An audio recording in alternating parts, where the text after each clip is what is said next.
What is up guys, Andy Forrestin Runner here, and today we're talking all about the New Balance Fuel Cell Prism after 100 miles.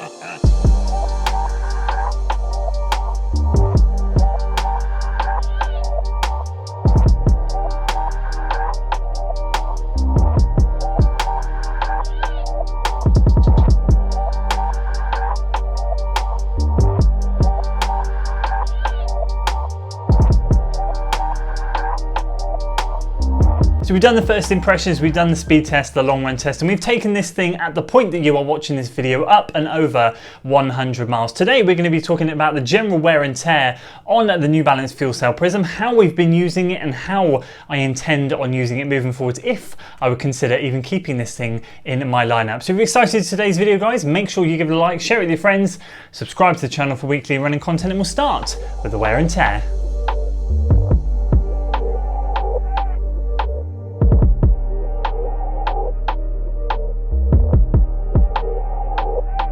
So as I always say with any shoe when we approach the 100-mile mark, it really is such a small number that you don't want to see any major forms of wear and tear happening on a shoe at that point. And once again, the New Balance Fuel Cell Prism is no exception. There are no snags, no snares, no nothing in and around the upper. The midsole is holding up really well and the outsole is looking good too. So just to quickly run through it all, obviously this isn't a technical overview, that was done in the first impressions, but as you can see on the upper, we have very, despite the fact that it's a little bit dirty and dusty, very minimal snags, snares, anything on there whatsoever. It's still looking really nice. The outsole here is looking really good. As you can see, we have minor wear and tear in and around here, just very slightly. Some of the patterns are wearing off the top there, but literally that is it. The fuel cell midsole is holding up really well. And again, in the previous video, we worked out that the composition, thanks to you guys, the composition of the fuel cell midsole, excuse me,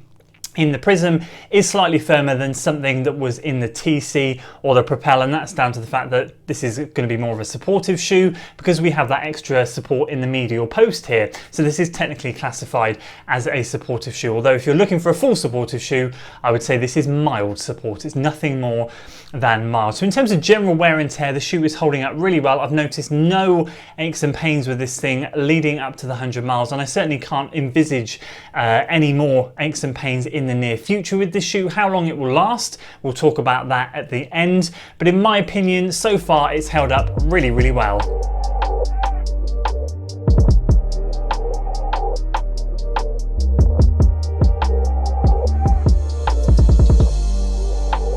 So how have we been using this shoe since we did that initial testing? Well, to be perfectly honest with you, I've been using this shoe for pretty much every single type of run you can imagine. I've done another long run in this shoe, I've done speed work, easy work, hill work, you name it, I've put this shoe through its paces. And why have I done that? Because it's an absolutely fantastic and versatile shoe in my opinion. Yes, I know a lot of you won't be able to try it because of the mild support in the shoe. To be honest with you, it is that mild, it just doesn't bother me as someone that runs in neutral shoes, but it is just such a brilliant shoe. Coming at 10.9 ounces, I think it was literally just over 300 grams. In my UK size 13.5, that is such a good weight for any type of trainer. And the beauty of this thing is when you get a light shoe in my size or in any of your sizes, you kind of expect there to be a compromise on some comfort or a compromise on some, not stability, but some structure in and around the upper where they've tried to shed weight. And it might be lend itself more to a speedier shoe. Well, actually, this thing hasn't compromised anywhere in my opinion. We've got really good structure in and around the heel counter area, which is just enough to feel like your heel is nice and locked in and secure. But the upper here, the only downside to the shoe I have found is we have quite a baggy fitting upper. If you look here, it does go very flat here, and that's because if you have a high volume foot like mine, I have a sort of a medium arch and quite a wide foot, it does fill the shoe quite nicely. But if you have a lower volume foot, a relatively narrow foot, you're going to find you're going to have a little bit of sagginess in and around here, but on the whole, I mean, that's not bothered me whatsoever. I've been literally using this for anything. So with the speed workouts, it's been great. With the longer runs, it's been great. The tempo efforts, the hill work, the easy runs, there's nothing that this shoe can't do. And actually what's really interesting with this thing is, as I alluded to in my Nova Blast reviews, you guys know how much I love that shoe. That shoe made me feel like I want to go fast. That shoe's way heavier than this thing, but the Nova Blast has something about it that makes me want to move in this shoe. And this thing does not make me want to do that. If I want to run easy in this shoe, I feel like I can run easy in this shoe. And if I want to run faster in this shoe, then I feel like I can run fast in this shoe. So I've done pretty much everything. And to be perfectly honest with you, it's excelled in every single department.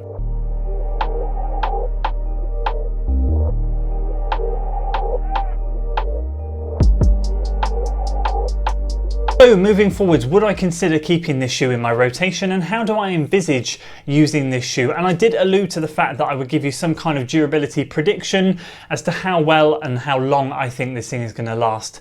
Earlier on in the video, I think this is going to be at least a 300-400 mile plus shoe. After 100 miles, it's just holding up so well. The outsole grip here is, as I said, there's a tiny bit of wear and tear in and around here, and one of my daughter's hairs hanging off the shoe there, which you don't need to see. So a tiny bit of wear and tear, but on the whole, it's looking really good. The one downside to the shoe that I have only discovered recently, and that's because the weather hasn't been, well, right now we're having a heat wave, but before this week, had a bit of wet weather. It's not the best in wet. The grip on this outsole is not the best. I did feel a little bit unstable when running in wet conditions, which was interesting because looking at it on the surface, it does kind of look like it's going to be pretty grippy. On the contrary, it wasn't. And so that's just something to be wary of. If you're living in wetter climates, it might be a shoe that might not be too suitable for you. Here in the UK, obviously weather chops and changes like you wouldn't believe. So it is pretty sporadic, but on the drier days, this thing's been fantastic. It's only recently we had some rain. I was able to test that out, and yeah, it wasn't the best, but on the whole, 100% I will be keeping this thing in my rotation. As I said, durability predictions, 300-400 miles, I reckon easily get out this thing. I think maybe some of you could even take it even further.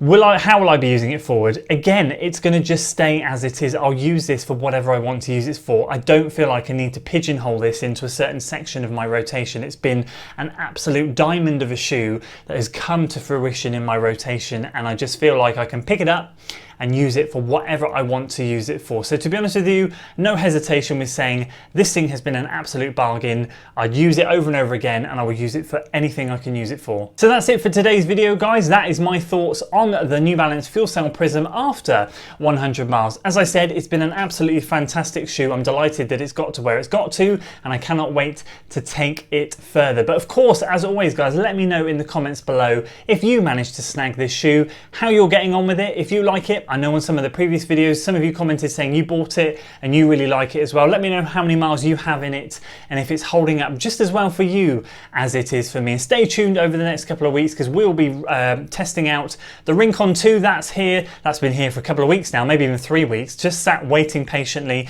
I want to get the Atreus up to 100 miles. I want to get the Endorphin Speeds up to 100 miles. I've wanted to get this thing up to 100 miles, and then we can crack out the Rincon and get that thing into the rotation as well. So super excited for that. So that's it for today's video, guys. Make sure you give it a like, share it with your friends, subscribe to the channel for weekly running content, and as always, I'll see you in the next one. Until then.